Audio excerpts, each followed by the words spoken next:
everybody, and welcome to the world-famous, award-winning, huge, defying gravity podcast that is the Long Run Show. Wilco's just having a drink, if that's what you're wondering. We just told him about all the sound effects in the background before we came online. He's just sorry, mate. Carry on. Yeah, sorry, mate.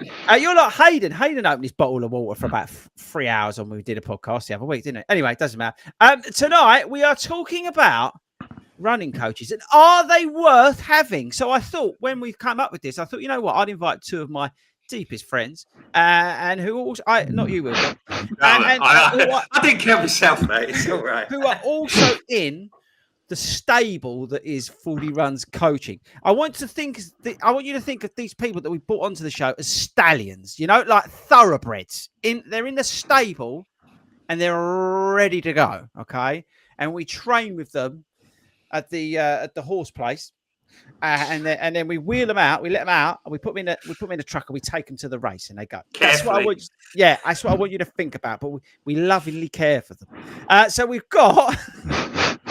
The show's going to be awful. I'm just telling you. We've got Dawn. Say hello, Dawn. Hello.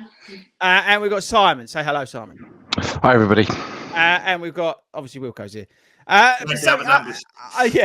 I just thought it'd be a great show to do this week in terms of talking about the running coach environment and understanding that, but also what the benefits and the pitfalls are. Got to be honest, you two, but don't be too honest. But also, like, because some people might be thinking about it and they might be like, do I need to? Don't know. What's the benefits? That sort of thing. So that's what we're going to be talking about. But before we do that, we've got to give a shout out to our sponsors at Skechers.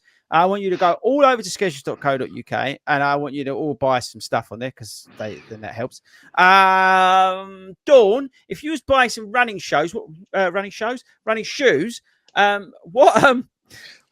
to be good. What store would you go to? Start Fitness. And Simon, what code would you use if you were shopping at Start Fitness? 40 Runs. Oh, that's excellent. And Simon, if you needed some like sort of minty flavored sort of fueling solutions, is there a product you would use? Kendall Mint gels. You would probably. And Wilco, are you aware if there's a discount code for anybody there? I believe it's 40 Runs, mate. Really well done. And if you wasn't getting coached by probably the most prominent, amazing but humble coach in the world, Dawn, would you consider using Cooper? Yeah. You would. And Simon, was you aware that you could currently get 20% off and 2 weeks free if you go to 40runs.com/Cooper? I was indeed, yeah. Yeah, there you go. So that's all for you. Well done, team. Great job. And we haven't prepped these guys. They look a bit nervous, don't they, Wilco? Yeah, bit first day at school, isn't it? Yeah, it is a bit first day at school. So what I said to him, I said, look, I've had a brilliant idea. By the way, I've had another brilliant idea that I've had message Speaker about.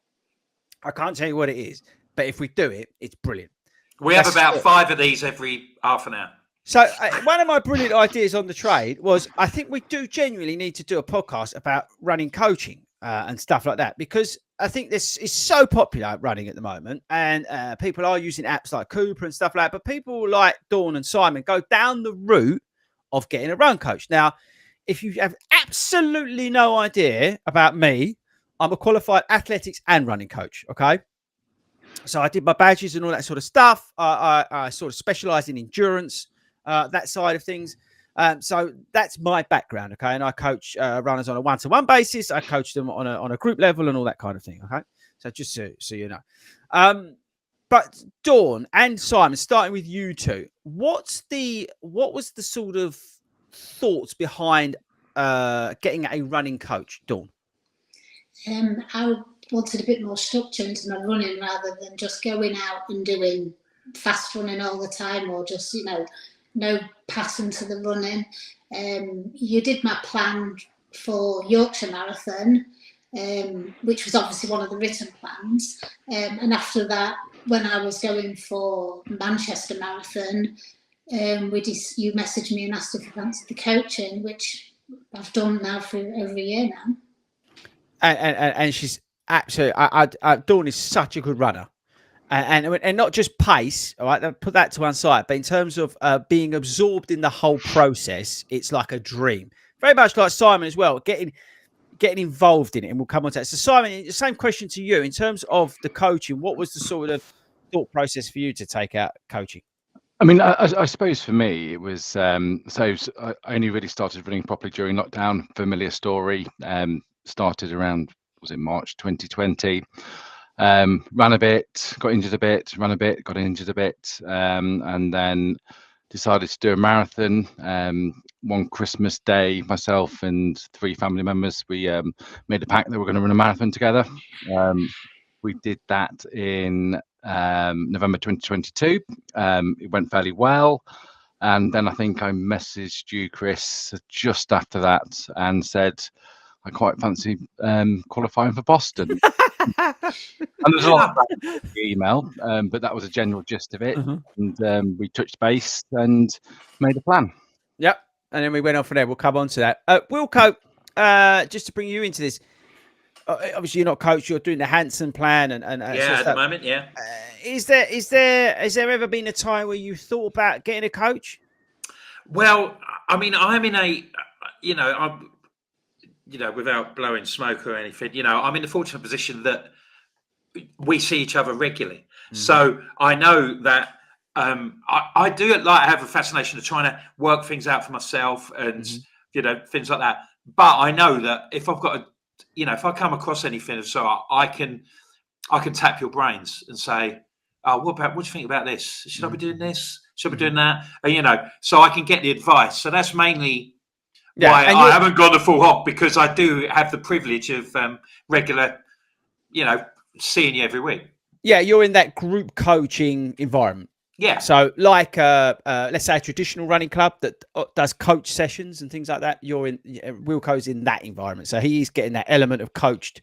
It's not a social run that he's doing that separately in Broxbourne, but we operate a coach session that he comes along to in Hertfordshire. So he gets that coach element. So we're working on all sorts of different stuff on a weekly basis. So Dawn, in terms of the coaching side of things, now everybody's different, right? And our goal recently was to get you good for age for London.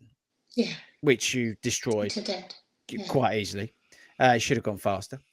Simon, looking at you next. But no, in terms of good for age, but what was the sort of, what's the best way to, what do you feel works really well for you in terms of, you said about the structure, but what about the coaching? Is it more the guided stuff? Is it the sessions? Where do you think the coaching works for you? The sessions obviously come straight through onto my watch, so I follow those. And also, if I need anything from you, I'll just message you, and you'll come straight back to me, usually straight away. I know I am pretty good like that. It's because I hate WhatsApp, so it's quite amazing, really. Simon, for you in terms of the coaching, what do you think really works for you out of it? I suppose my main driver initially was around accountability, Right, and making me accountable, that I'd have to speak to my coach, to you, and say why I haven't done something or why I've changed something. I also think that, and for me, it was like a goal-based thing, wasn't it? That we had the target, and that's what we're aiming for. But the whole running thing to me was probably, I was new to it. Nutrition side of things wasn't too great on that. I used to go out, I'd run 32 kilometers and not drink any water or take any gels. I'd just go off and just do all these kind of crazy things. Strength training, I hadn't visited a gym since I was about 16, I don't think. So yeah, it was the whole running world was new to me, and and that expert advice was valuable. So just to give you guys the context to listen to, so what with both the runners and all the runners, it's like we sort of initiate a sort of approach with regards to what's our short, medium, jumping guys, by the way, this is a convo. It's like short, medium and long-term goals. Yeah, it's probably what we all agreed on, right? And the same for you, Wilco. It was also in the group side of things. So we set plans and things like that in terms of like the next 12 weeks we're doing X.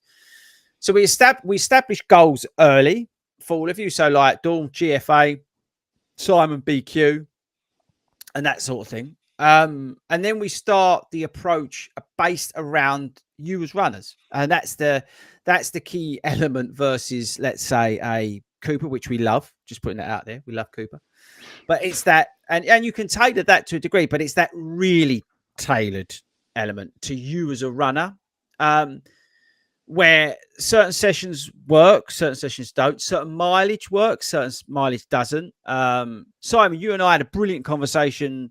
Was it this week? Again, my ADHD brain, about what we'd learned from the last block and that lot, about how we're going to change up the sort of work that you're doing on your long runs. Yeah. So it was, we're constantly changing bits as we go through each of the processes, as we move between goals, but ultimately we're working towards sort of one longer term goal, is how I structure it. So we're always sort of progressing, although we may not hit the targets that we want to hit.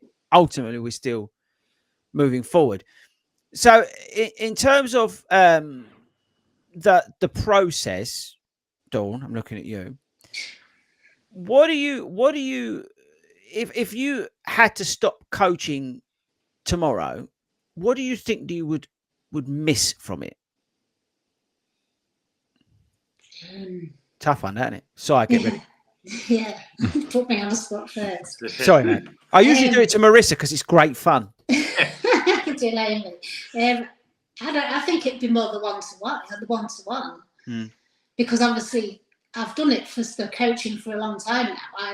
I know the runs I do. I know what to do if I did it by myself. But I think it would be the one-to-one, and also I think when you're doing your runs, and for instance, even I do sometimes find some of the paces hard. It's deliberate, dear. It's deliberate. Yeah, and it's like the double.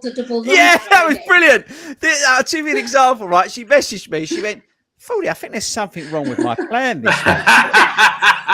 So I went on there. I went on the dashboard, and it's Simon. It wasn't like you, where it all gone up sideways. No, what it is the fact that when I wrote her plan for London, it was just like, no, I think we need to put some double runs in here, but I didn't tell her.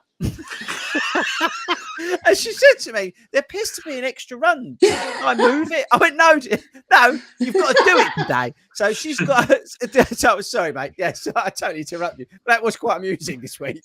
Yeah, but no, like I say, sometimes when the paces are really fast, I think to myself, you've got to try and get that pace, because you can see what I'm doing. You're looking at it, so that pushes me a bit more.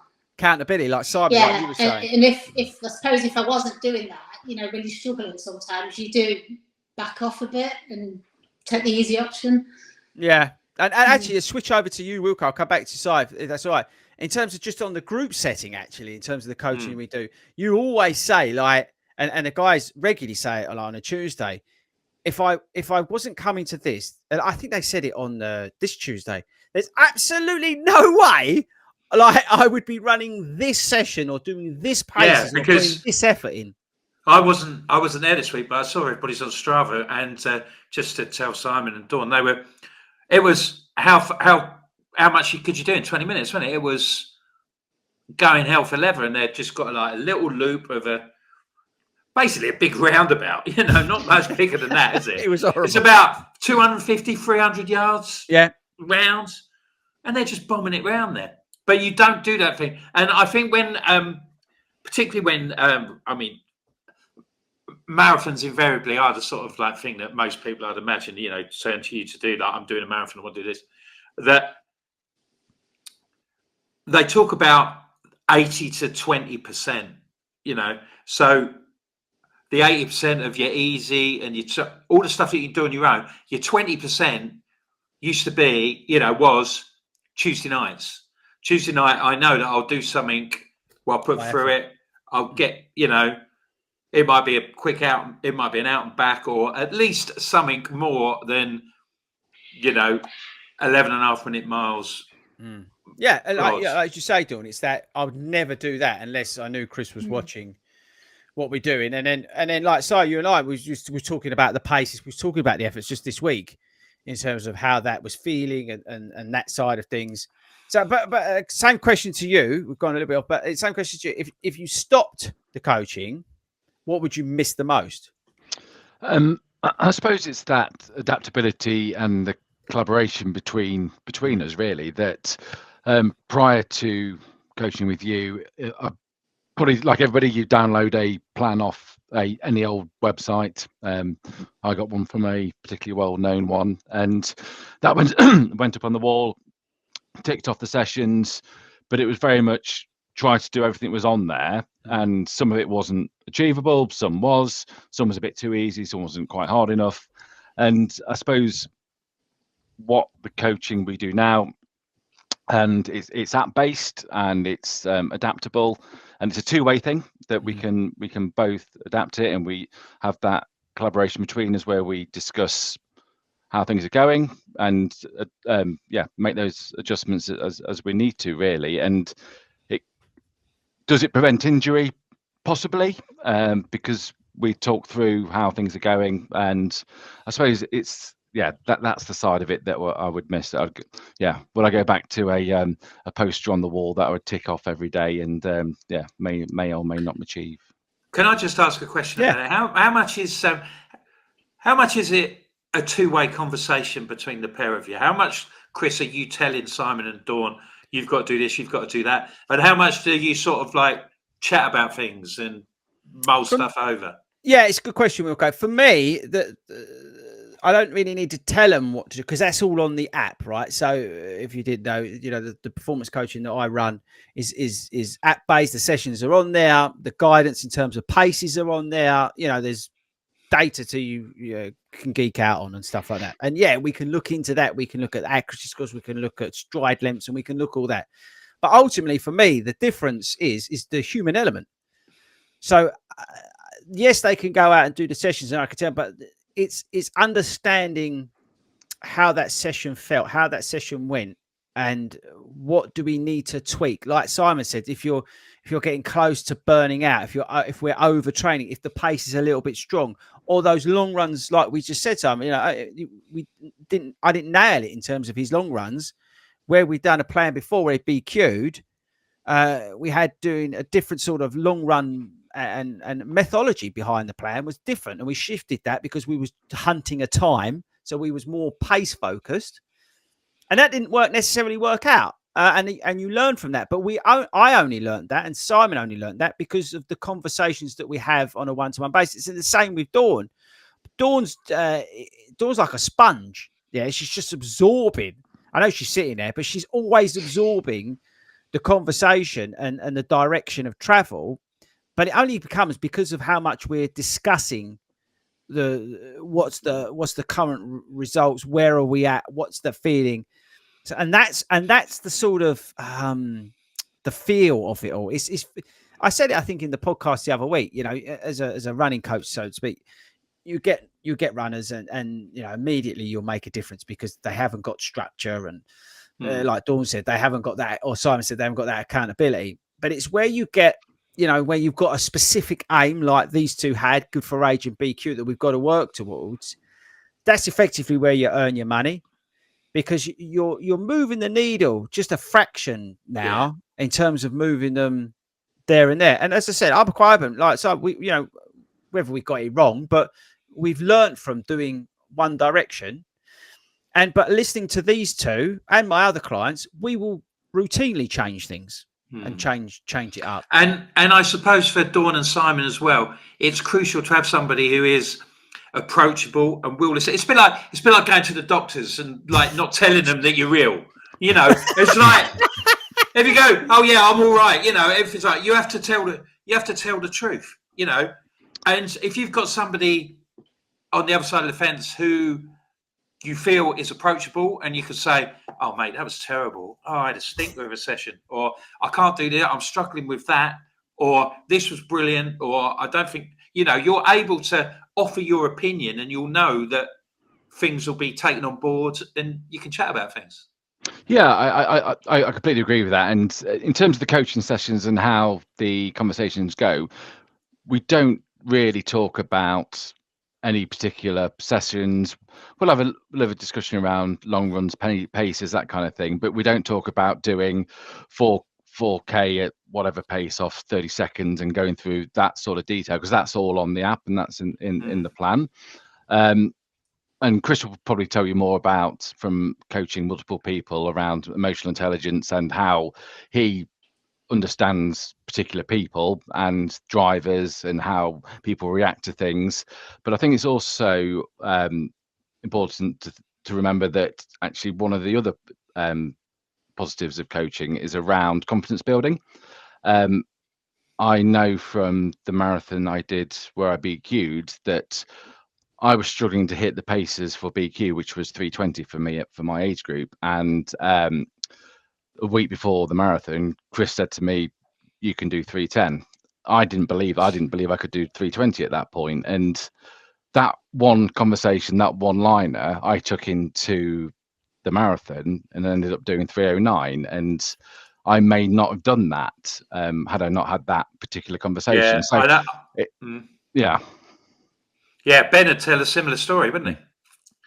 I mean, Ben would. But again, similar to these guys, I've got a goal. Although I kind of, forced his goal on him, was like, but then I say similar sort of thing to Simon, was like, I think you can run sub 3. And like Simon, I said, well, you could probably do that. And same with you, Dol. We was like, you can 100% do Chuka for age. What is it? Easily. And yeah, it's a lot of it, like Simon said, it's those drivers for each person. I know once you get to know that runner, you know effectively what buttons to push. It's like I had a conversation with Lee today, and it was just like, listen, mate, just full send it. Just go up there and just go completely nuts. I've got no problem telling my runners to do that. But at the same time, I will turn around and say, no, I'd rather you do this today. Now, if you're like Paige, you'll ignore that and you'll go and run a half PB before the marathon. But no, it is. What Simon's saying is right. You get those drivers for each person to maximise that. And that, to be honest, comes from a relationship. And I would say a huge amount of trust. And I think that's the thing, Dawn. It's that element of trust, right? Yeah. You've often told me, especially in the earlier days with my easy pace, I used to often get a message, you're going too fast, you're going too fast. Like constantly, It's hard. But it gets to that point, and this is what I love, is that these guys will know or second guess what I'm going to say to them. That's the best thing. That's when we know it's really working, is that it'll be like, he probably would give me a bollocking if knowing that I'm doing this. Or, no, this pace is a little bit lively. He might not like that. And it's that sort of them understanding the process that I've set out. And as you say, then it becomes into those little touch points and what we need to get the best out of them. And it could be anything. It could be so much interaction that they need that guidance. Others can just like Ian's a great example of it. And he'll go out and run, sub 1:30 at a half marathon, and he's just basically cracked on with it. It's like, you know what I mean? He's just trusted in the process, trusted in what I've given him. He's gone out there and he's executed it, and it's been brilliant. So understanding each runner. I like talk about Ian. Up in Leeds, ran. I'm going to say, I'll be nice to him.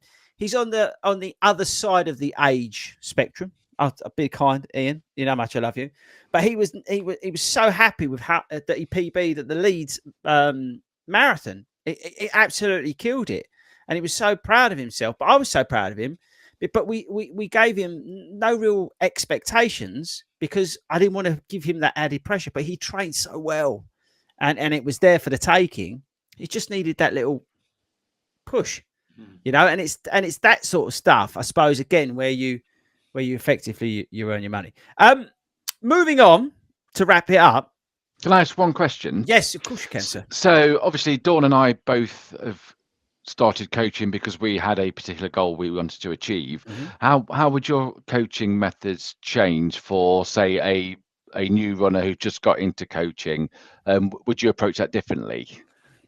Absolutely. So goal-based work is great and it's fun and it's let's say bread and butter. Someone comes to me, I've done something stupid for the other side. I've signed up for X, Y, and Z. Or they go, like you guys did, ultimately, I want to run this time. Okay. So, like I said to you, then we go long, short, we put some targets out there and we start moving towards that. And in my mind, I have a journey that we're going to go on. Somebody new comes to me. It's like the first thing we have to do is we have to get the basics. We have to do the simple things simple. And I pride myself on coaching in a simple way. So there's nothing worse than somebody whose brain is full of stuff all day long and noise. There's nothing worse than having a million things flying around that you should be doing and shouldn't be doing and all this sort of stuff. Yeah. So it's about getting the simplicity into their life around running so it makes it achievable. So that's a journey that I would start the new runner on. And it would be all about, and I'm going to use the word consistency, but building that consistency into the week. You guys have heard that to the cows come home. But a new runner, we focus 100%. Their goal is to be consistent, not to go and run 10K, 5K, whatever. It's to be consistent. But it is by doing the simple things first. So it is a different approach. And as you say, it's not goal-based, time-based or anything like that. It's all about just taking the clutter away and going, that's fine. Go and do that. Run slower. Do less. It's that. And they go, what? Do what? What? 2 times a week? Yeah, 2 times a week in a gym session. Off you crack. And then it starts, because then they start within the process, which you guys know when it gets into the end that you've gone into, which is time, hunting out, qualifying times, which is really hard because of the pressure you're putting on yourselves and all the mileage you've got to do and all the other bits that surround it. You get into a really, tough environment. So taking away all that noise, all that fuss, all that BS that can float around, and just go, you know what, just go out there and enjoy twice a week running. And that's how we start that process. You're right. It is a different animal, but ultimately we do sort of subliminally, what's the goal? It's all based around, a end goal, because I try and work in what we call the cycles, mesocycles, all that sort of stuff in progression and things like that. There is a science behind it in terms of adaptability, the body adapting, the mind, the physiological side of things. So we do work in those spectrums, or I do work in those spectrums, but ultimately it's that journey to where we're going. There will always be a journey to somewhere, but that might literally be to be consistent.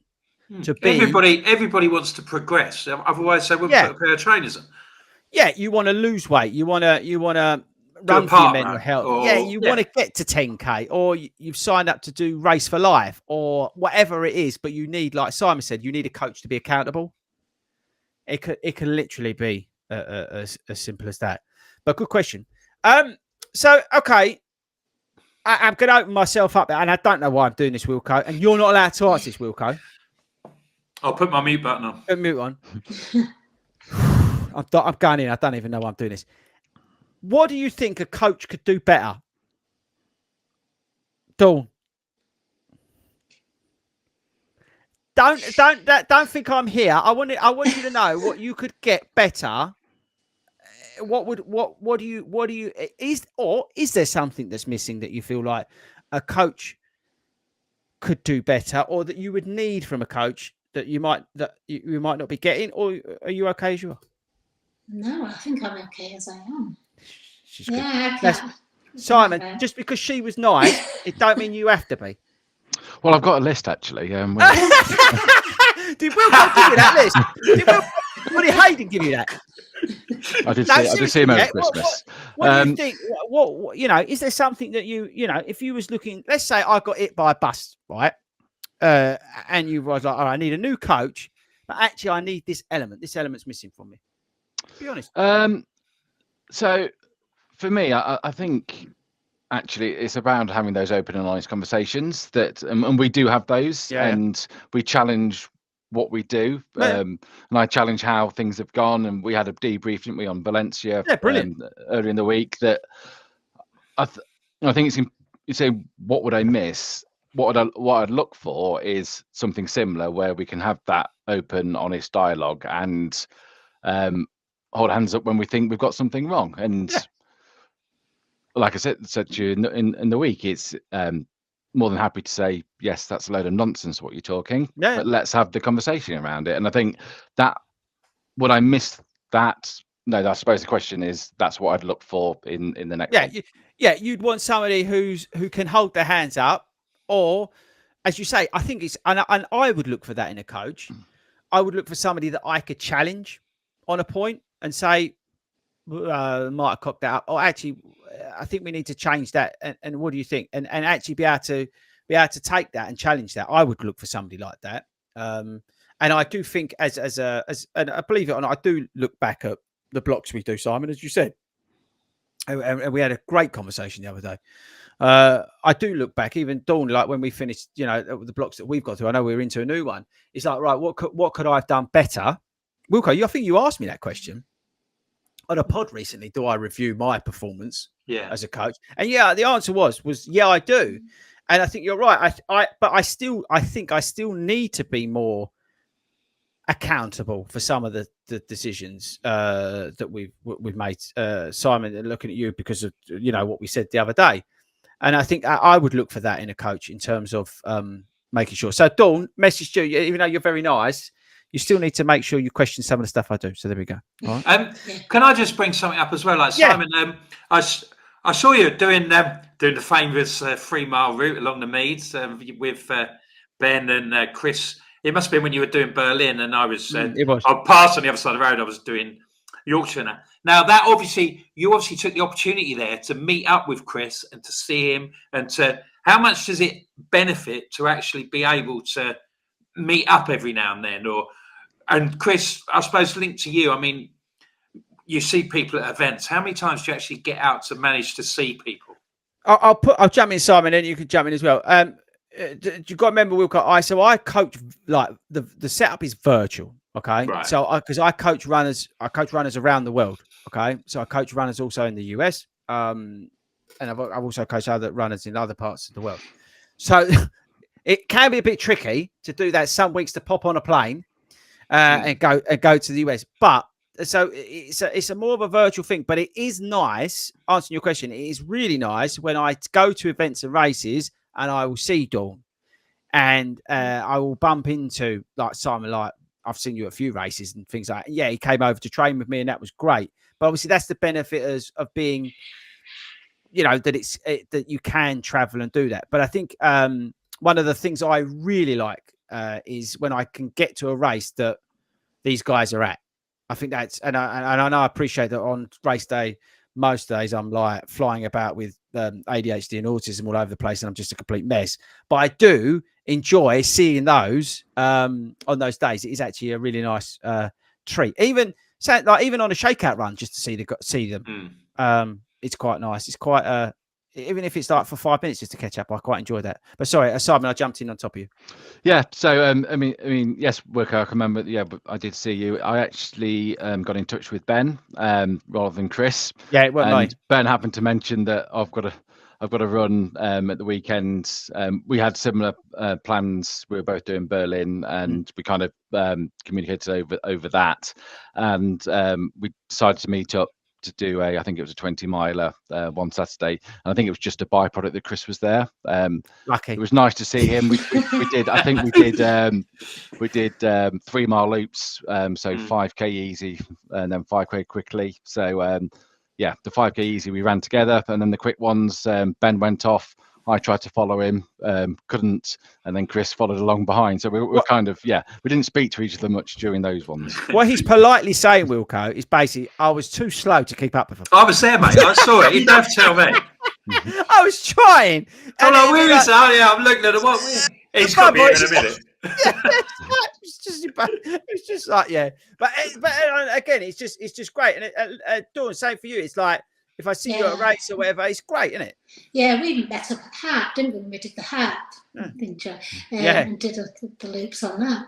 It's great fun. I love it, and it's one of the bonuses. Even though it's like a virtual sort of the modern world of coaching, right? It's not like your traditional, like even to a degree what you and I do on a Tuesday, Wilco, group setting and all that sort of stuff, which is the sort of old-fashioned way. I don't mean to be disrespectful, but this new way of coaching Do you think that plays to your strengths? Because obviously you are a sort of like incredibly sort of like tech literate, and you through the YouTube and everything, it's sort of like an extension of that. Are you more comfortable doing that than you would be sort of like in a big group?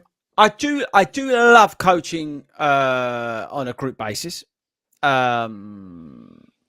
because I like getting like proper, like, I mean, you've seen me kneeling on the floor looking at the way people are striking on the floor and all this sort of stuff, and going up and grabbing someone and moving them in a physical way.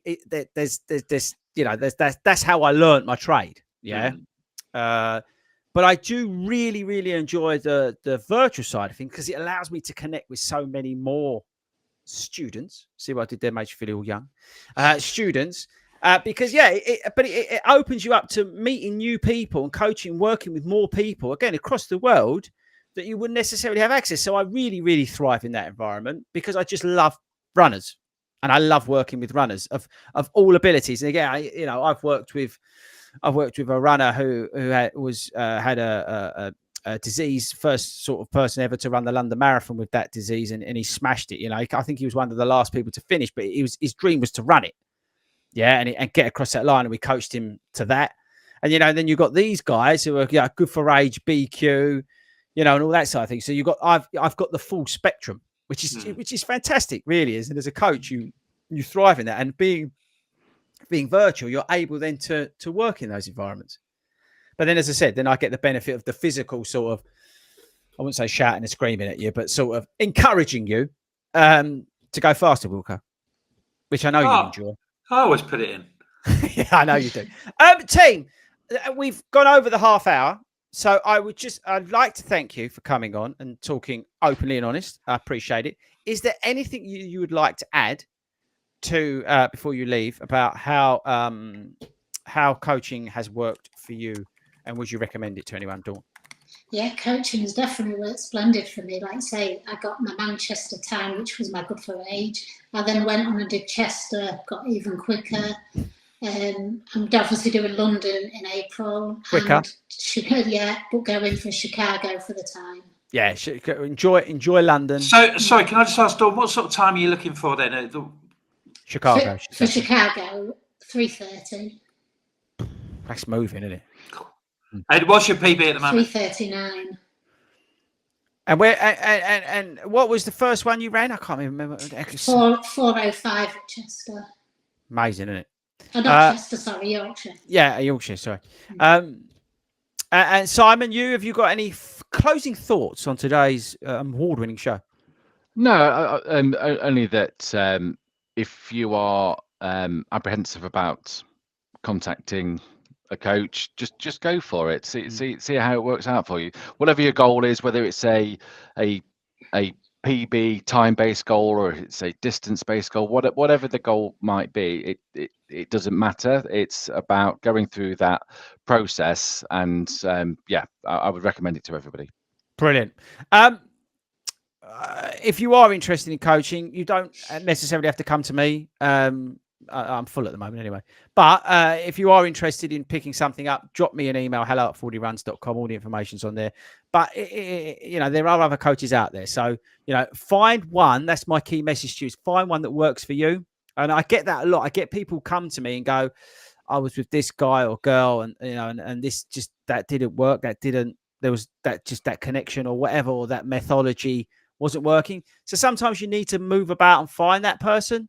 So do that. Yeah. Make sure that you find one that's right for you. Now, it might be me, that might be somebody else, but make sure that you're getting out of it what you want to get out of it. And don't be too shy to turn around and go, that's not working for me. I'm going to go and try something else. Because there's nothing wrong with that. You've got to make sure that you're getting the best out of it for you. All right. So make sure you do that. Wilco, have you got anything to leave us with? Because I've just seen the time.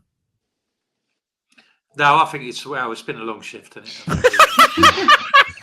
You know what I meant to say that, Wilco? Say I thoroughly enjoyed it. I did. I tell you, well, it's an eye-opening thing, and I'm so pleased that people, are getting out of it what they wanted, not only in times but the experience as well. And it seems like it's a good advertisement for what you do, mate. You should be proud of what you do. Appreciate it. Thank you. All right, team. Look, thanks for.